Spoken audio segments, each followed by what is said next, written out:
Name that person who's currently holding her cell phone like right now. Name that person or point that person who's holding his or her cell phone right now. Madam Contest Chair. Ladies and gentlemen, this is not a hate speech. This is one way for me, someone like me, to share with you one of my realizations at the start of the year. Do not hate me, just a disclosure, after this speech. Do not end our friendship after this speech. The reason I'm here is because I'm sharing with you part of myself, the new me. It's 2019, I know. Everybody has had realizations at the start of the year, right? Yes. Everybody has New Year's resolution. And one of my New Year's resolution is to do this. Now the question is, how much is too much? Quite hard to answer, isn't it? How much is a question that you ask somebody to get something uncountable. Am I right? I love statistics, but it doesn't love me. What I love about statistics is not doing it, but sharing it. So, anything in mind? Any topic in mind?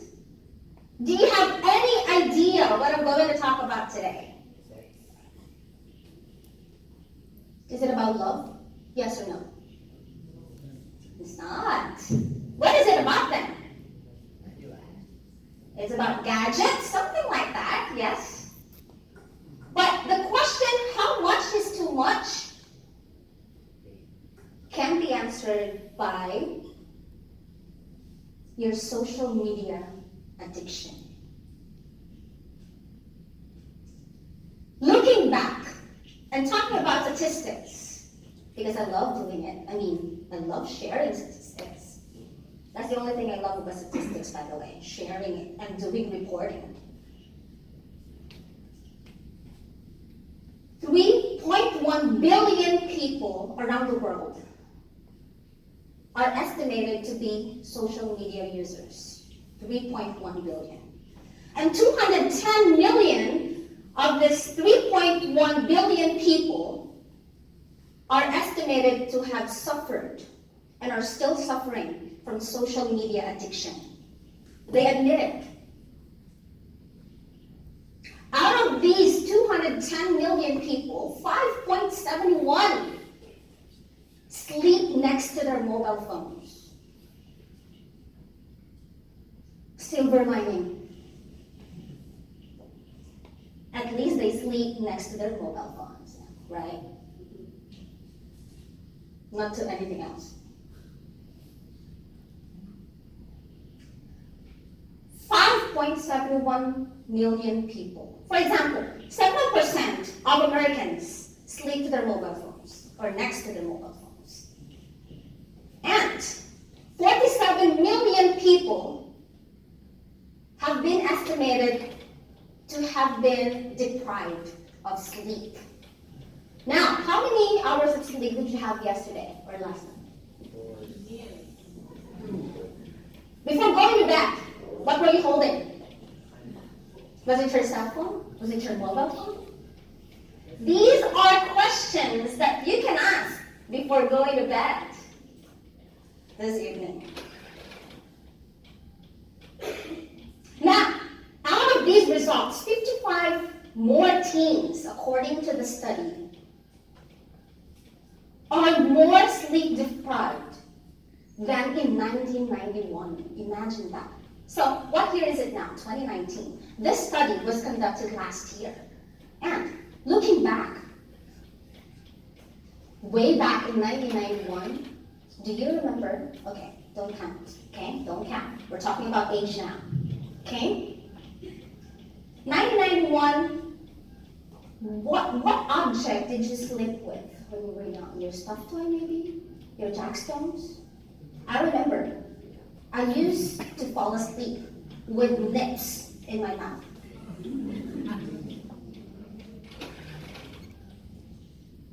Just to share. Good thing I still have good teeth. Now, talking about driving. 90% of drivers around the world admit that they use cell phones while driving, sadly. And 7.5 of these 90% of drivers around the world admit that they are on social media while driving. Now, what realization did I make out of these results?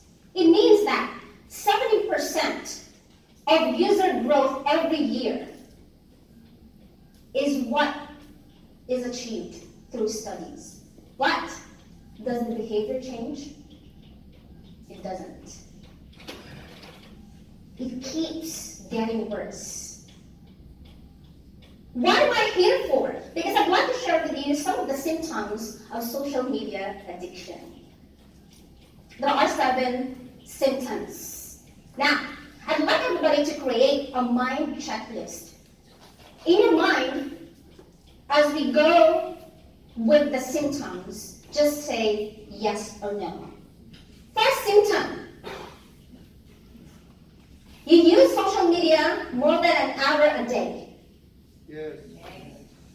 Now, don't tell me 1 hour in the morning, 1 hour at lunch, 1 hour in the evening. No, it's the accumulated 1 hour a day of social media usage, which means, say in the morning, you use 30 minutes of your time, you go on social media, 25% in the afternoon, etc. Second symptom. You always check your social media. Like it's always important. I personally am guilty of this. You always check. Third, you overshare.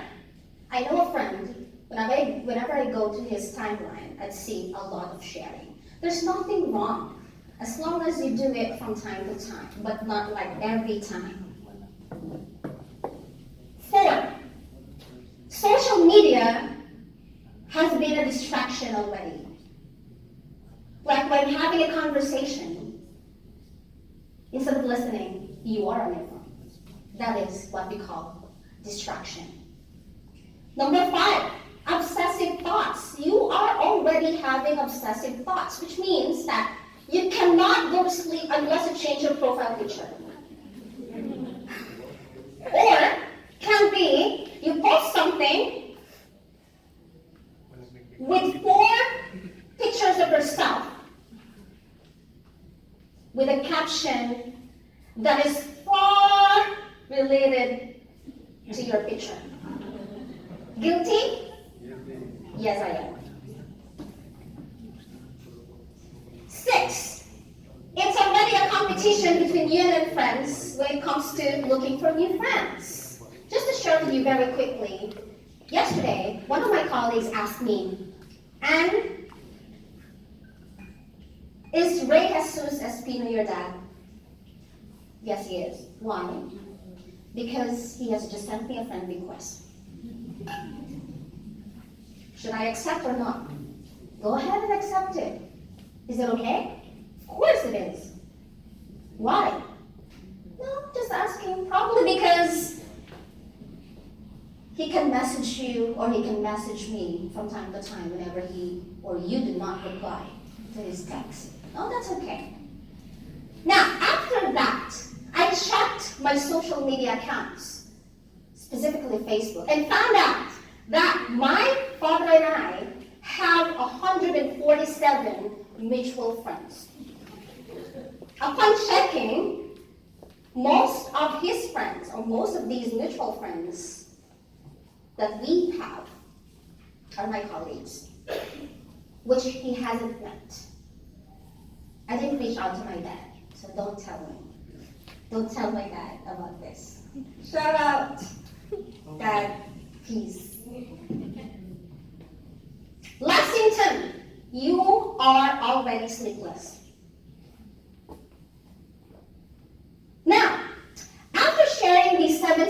symptoms of social media addiction? Of course, if there are symptoms, there are ways to solve or to overcome these symptoms. First, admit that you are addicted to social media. It's the start of everything. You admit that you have addiction. Tell your friends, I'm addicted to social media. Help me. Number 2, turn off your notifications, ladies and gentlemen. Everything starts from notifications. So, how do you turn off notifications? Not everybody's techie, understand, but yes, turning off your notifications is the start of everything in resolving social media addiction. Number 2, if you cannot turn off notifications, or after, say, for example, it's still very addictive, you go to the next step. Turn the applications off. Move away from social media. If you cannot, let's go to the next step. Turn off your phone. Have you tried moving away from social media for at least a month? Yes or no? Not yet. Try it. At least a month. Next step. After turning off everything, turn on something, and that is your traditional media. What are the traditional media? Televisions. Netflix is not considered as social media. Or maybe use your television, connect your phone, but not your social media accounts. Next, turn on your social life. If before social media was a distraction, this time, turn on your social life. Connect more with your friends. Talk more often. Now, after turning on your social life, the last one is, any guesses? Turn into yourself as your own medium. Having realized that you have already overcome social media addiction, share with your friends. Influence other people. Now, my friends, these are the symptoms of social media addiction. You may forget them, you may remember them, but at least I stood here today and shared with you my realization this year. How much is too much? Was the question I asked at the beginning of my speech. But the last question I'll be asking and leaving you today is, ask yourself, right now, is it too much?